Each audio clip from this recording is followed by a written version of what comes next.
So guys, welcome back to Up to Date IDN Channel. Nama gue Greg, jadi gue udah pakai Realme 6 Pro ini 1 bulan. Dan ya emang HP ini dapat peningkatan yang banyak. Sekaligus ada juga sih yang harus dikorbanin dari Realme XT kemarin. Tapi pertanyaannya, dengan harga 4.499.000, apakah HP ini worth it dibeli? Dan apakah user Realme XT harus upgrade ke HP ini? Well, make sure kalian nonton sampai habis supaya tahu apa aja sih kekurangan dan kelebihannya dan pengalaman apa aja selama 1 bulan ini ya. Langsung aja tanpa basa-basi lagi, let's check it out. Bagian layarnya dapat peningkatan yang cukup berasa, yaitu sekarang desainnya menggunakan dual punch hole yang lebih kelihatan keren dan kekinian. So far selama 1 bulan pakai HP ini, gua nyaris tidak ada komplain di bagian layarnya. Karena udah tajam, warna yang dihasilkan bagus, dan dengan ukuran layar 6,6 inch sendiri menurut gua udah oke, nggak bulky. Karena rasio yang dipakai udah 20:9, jadi ramping nggak lebar ke samping. Terus yang baru lagi, refresh rate layarnya tuh nggak pakai 60Hz. Melainkan pakai 90Hz yang benar-benar terlihat dan berasa sangat mulus banget. Gue saranin kalau memang kalian suka dengan refresh rate 90Hz ya di lock aja. Karena by default itu tuh layar 90Hz nya akan nyala dalam kondisi tertentu. Jadi make sure kalian lock ke settingnya ya. Seperti gue. Terakhir untuk ketahanan layarnya udah pakai Corning Gorilla Glass 5 plus double free screen protector bawaan. Bahan material di HP ini juga dapat penambahan yang udah lumayan berasa. Di bagian back covernya tentu masih pakai kaca asli atau Corning Gorilla Glass 5, tapi untuk di framenya sekarang pakai metal asli yang sekarang jauh lebih solid. Sampai-sampai selama 1 bulan pemakaian terakhir ini, gue tuh nggak sengaja jatuhin HP kayak lebih dari 7 kali deh. Itu nggak ada dent gun, nggak ada penyok, pokoknya secara tidak sengaja udah gue tesin durabilitasnya secara langsung. So far aman aja. Untuk desain sendiri menurut gua ini adalah HP pertama di awal tahun 2020 yang punya desain sangat eye-catching, menarik banget. Lightning patternnya tuh kelihatan beda aja. Pokoknya eye-catching lah ya. Walaupun memang untuk penempatan posisi kameranya masih sama kayak Realme sebelumnya. HP ini adalah HP pertama di dunia sekaligus di Indonesia yang menggunakan chipset Snapdragon 720G terbaru dengan sistem fabrikasinya 8 nanometer. Yang kalau di AnTuTu Score bisa nyentuh di angka 280 ribuan, itu udah lumayan tinggi buat HP premium mid-range loh ya. Setelah gua ngetesin performance in real life-nya juga, kayak main game PUBG bisa dapat grafik di balance dengan opsi frame rate high yang paling tertinggi. Ultra maksud gua. Ya mungkin karena ini chipset baru jadinya belum di-optimize, makanya settingan smooth extreme belum kebuka. Jadi semoga bisa di-optimize secepat mungkin.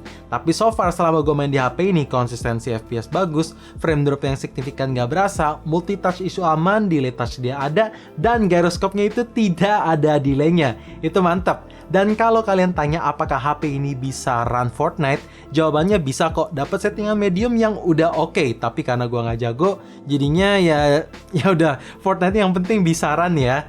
Dan terakhir untuk fitur game space-nya sendiri sekarang bisa record sound internal juga. Nice. HP ini tuh sebenarnya tersedia 3 varian, tapi hanya di India. Sedangkan di Indonesia sendiri cuma tersedia 1 varian aja, yaitu 8/128GB. Yang teknologi RAM-nya udah pakai LPDDR4X dengan internal memorinya pakai UFS 2.1. Jadi so far selama multitasking di HP ini bisa berjalan dengan baik, aplikasi yang running di background bisa banyak, terus aplikasi kadang gua nggak perlu nge-loading ulang atau nunggu loading ulang. Jadi bisa lanjut aja kalau misalkan nggak ditutup di aplikasi backgroundnya ya. Jadi make sure kalau misalkan kalian mau nge-load aplikasi yang sama, jangan ditutup di backgroundnya. So far udah oke banget sih. Realme 6 series ini adalah HP kedua setelah Realme C3 yang pas pertama kali keluar dari box, softwarenya udah run di Android 10 terbaru, tentunya dengan tampilan antarmuka menggunakan Realme UI. Jadi di notification center sekarang lebih kelihatan simple dan minimalis, icon-icon di setting lebih kelihatan berwarna dan kelihatan menarik juga, terus full gesture Android 10 juga tersedia, pokoknya lebih kelihatan simple dan animasinya pun juga lebih mulus sih gua rasanya.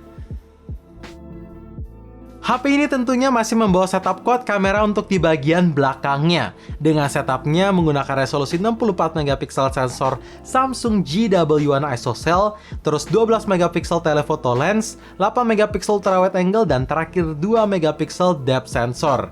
Ya, ini adalah HP pertama dari Realme untuk mid-range-nya yang udah ada telephoto lens-nya. Nice, itu bisa melakukan hybrid zoom sampai 20 kali. Tapi untuk 20 kalinya sih sebenarnya objeknya jadi nggak kelihatan nyata. Tapi kalau misalkan kalian mau foto ngezoom, max 10 kali itu masih oke lah, masih bagus. Dan lanjut, gimana untuk foto di kondisi daylight-nya? Menurut gua hasil fotonya udah bagus, detail dapet, dynamic range-nya udah bagus, pokoknya udah mendekati warnanya sesuai apa yang udah gua lihat. Sampai ke lensa ultrawide-nya juga bagus karena bukannya tuh nggak lebih dari 120 derajat. Makanya distorsi nggak gitu berasa. Sedangkan untuk di low light gimana? Ini dia, improvement terjadi lagi. Sekarang udah menggunakan Super Nightscape 3.0. Jadi kalau misalkan dirasa low light-nya kurang, detailnya masih kurang dapet, warna masih kurang, terus noise masih berasa, tinggal aktifin aja fitur Super Nightscape 3.0 sehingga detail bisa ngangkat, warna ngangkat, pokoknya lebih kelihatan menarik. Ditambah, sekarang ada fitur baru yang namanya tripod mode. Jadi misalkan kalian taruh HP ini di tripod, nyalain aja fitur tripod mode supaya detailnya bisa lebih ngangkat dan terangnya itu bisa lebih ngangkat sehingga noise-nya tidak berasa. Gue suka sih yang ini. Untuk kamera depannya gue juga suka, karena seperti tadi yang gue bilang di bagian layar, menggunakan dual punch hole, otomatis ada dua lensa kamera. Lensa pertama adalah lensa primary lens menggunakan resolusi 16 megapiksel sensor Sony IMX471, terus lensa kedua 8 megapiksel ultrawide angle dengan tangkapannya 105 derajat. Yes, ada lensa ultrawide di bagian kamera depan. Jadi buat kalian yang suka foto selfie rame-rame segrup, ya semuanya bisa kelihatan masuk. Pokoknya lebih kelihatan mantap sih, karena gue jarang banget temuin HP mid-range yang kamera depannya bisa tersedia lensa ultrawide. Ya bisa dihitung pakai jari lah, ini gue suka banget. Dan bahkan fitur night mode-nya pun bisa jalan di kamera depan, di lensa ultrawide-nya juga yang oke loh. Untuk perekaman video kamera depan dan belakangnya udah stabil pakai banget karena udah dilengkapi dengan fitur ACE atau stabilisasi yang stabil seperti yang gue bilang tadi barusan. Jadi HP ini bisa dipakai buat bikin konten dan bahkan ini nggak cuma sekedar stabil aja, tapi ada fitur DSLR atau mirrorless zaman sekarang, yaitu bisa live bokeh di videonya juga. Bisa kamera depan dan belakang. Jadi misalkan kalian mau punya kamera yang DSLR atau mirrorless look, ya ini HP dengan budget 4 jutaan bisa cover semuanya. Jadi tidak ada alasan untuk tidak buat konten zaman sekarang ini.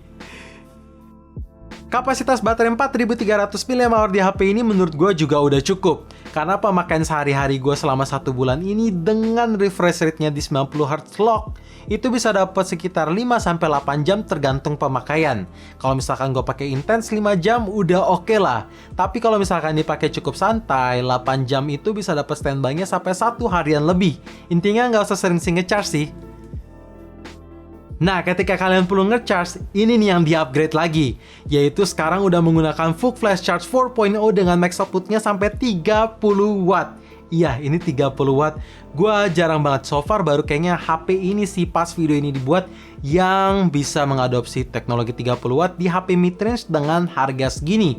Jadi kalau diklaim nge-charge dari 0 sampai 100% itu bisa 60 menit, tapi dalam keadaan mati. Kalau misalkan kalian nge-charge dalam keadaan nyala, gua udah ngetesin dari 5% sampai 100%, itu makan 1 jam 10 menit yang cepet loh untuk kapasitas baterai 4300 mAh. Dan bahkan brick chargernya udah di-include di dalam box pembelian. Oh ya, terakhir portnya udah pakai Type-C juga.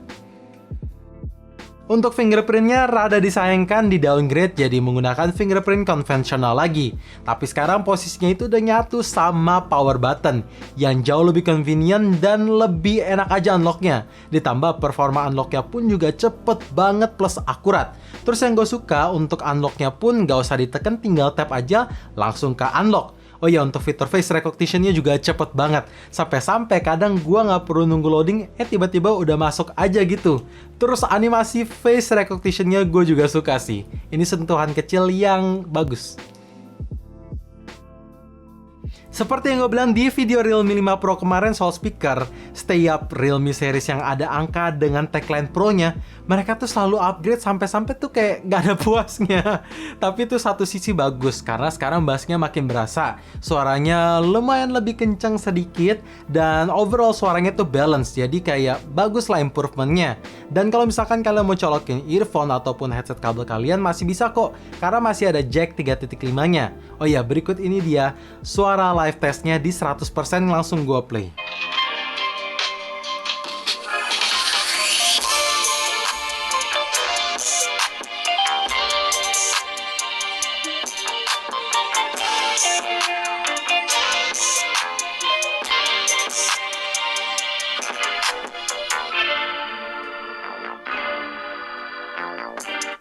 Gitu. Walaupun HP ini udah masuk ke premium mid-range, tapi Realme masih masukin triple slot tray di expansionnya. Ya, jadi bisa dipakai dual SIM yang udah support dual 4G plus VLTE asalkan providernya support, dan nambahin memori sampai 256GB kalau dirasa internal memori 128GB kurang cukup. Intinya HP ini bebas upgrade. So guys, itu dia kelebihan-kelebihan yang ada di Realme 6 Pro ini, dan itu gua rasain dan gua ngalamin langsung selama 1 bulan pemakaian. Dan sekarang gue mesti kasih tahu juga apa aja sih yang menjadi kekurangannya, terus apa aja sih yang di downgrade, dan nantinya apa aja yang bisa diimprove lewat software update mendatang. So make sure kalian nonton nih ya. Seperti yang gue bilang tadi, di bagian kelebihan di bagian layar nyaris tidak ada komplain. Tapi satu yang disayangkan, tipe layarnya sekarang pakai IPS LCD, padahal sebelumnya udah pakai Super AMOLED yang warnanya vivid, gonjreng, pokoknya lebih menarik aja. Yang ngerti sih, ini ada trade off dengan refresh rate 90Hz. Dengan HP premium mid-range, otomatis harus ada yang dikorbanin lah ya. Apalagi di tengah pandemi seperti ini, dolar tuh lagi naik. Jadi supaya harga kompetitif, ya itu trade-off-nya. Kalau kalian tanya, bang lebih prefer 90Hz atau Super AMOLED? Jujur, setelah gue pakai 1 bulan, gue lebih prefer ke 90Hz. Karena ini sesuatu yang baru dan nambahin user experience-nya jadi lebih berasa mulus. Walaupun memang itemnya tuh nggak sepekat di AMOLED dan warnanya nggak segonjreng di AMOLED. Tapi ini hanya masalah preferensi, dan semoga di next Realme 7 Pro ya udah pakai Super AMOLED dan 90Hz lah. Karena gue juga suka Super AMOLED sih. Dulu di Realme XT bisa ngerasain fitur always on display, tapi berbeda di HP ini seperti yang gue bilang tadi, udah nggak bisa lagi karena tipe layarnya udah pakai IPS LCD, dan fitur alternatif lain kayak LED notification pun nggak tersedia. Jadi kalau ada notifikasi yang masuk dan kemis, ya ini mesti ngecek secara langsung sih, rada disayangkan. Semoga minimal kalau nggak pakai Super AMOLED, please dibawa LED notification aja biar lebih membantu sedikit. Fitur ini udah di-demand dari Realme 5 Pro kemarin, yaitu soal NFC yang diharapkan hadir untuk di Realme Pro atau Realme angka yang ada tagline Pro-nya. Ya, di Realme 6 Pro ini masih belum ada, jadi semoga di next-nya bisa dibawa NFC. Karena gue sendiri lebih sering juga sih pakai NFC-nya. Apalagi buat ngisi top up e-money, itu handy banget sih. Kalau misalkan kalian bisa top up langsung di HP kalian. Yang ini sebenarnya bukan kekurangan, melainkan harapan gue aja. Dengan sensor sidik jari samping, gue berharap semoga bisa swipe fingerprint for notification. Karena bakal lebih handy aja, tinggal tarik ke sini, bisa langsung lihat notifikasi. Ya ini hanya masalah software update aja, semoga bisa dibawa dan didengar oleh Realme. Please bawa dong. Kekurangan terakhir sebenarnya ini minor dan preferensi aja. Kalau switching lens di perekaman video ataupun kameranya, itu tuh animasinya nggak mulus.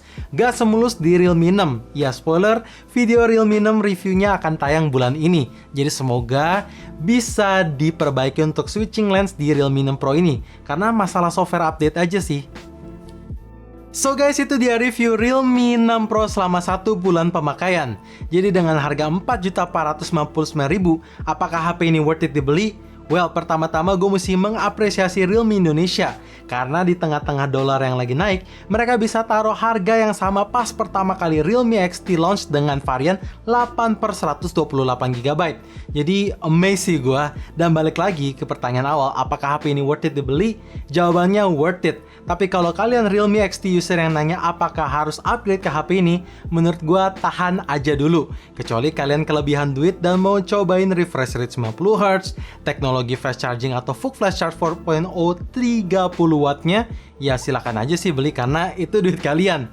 So thank you for watching, jangan lupa like dan subscribe channel ini, sekaligus nyalain notifikasinya juga, supaya kalian tahu kapan video baru diupload. And as always, stay safe, stay healthy, dan stay updated with up to date.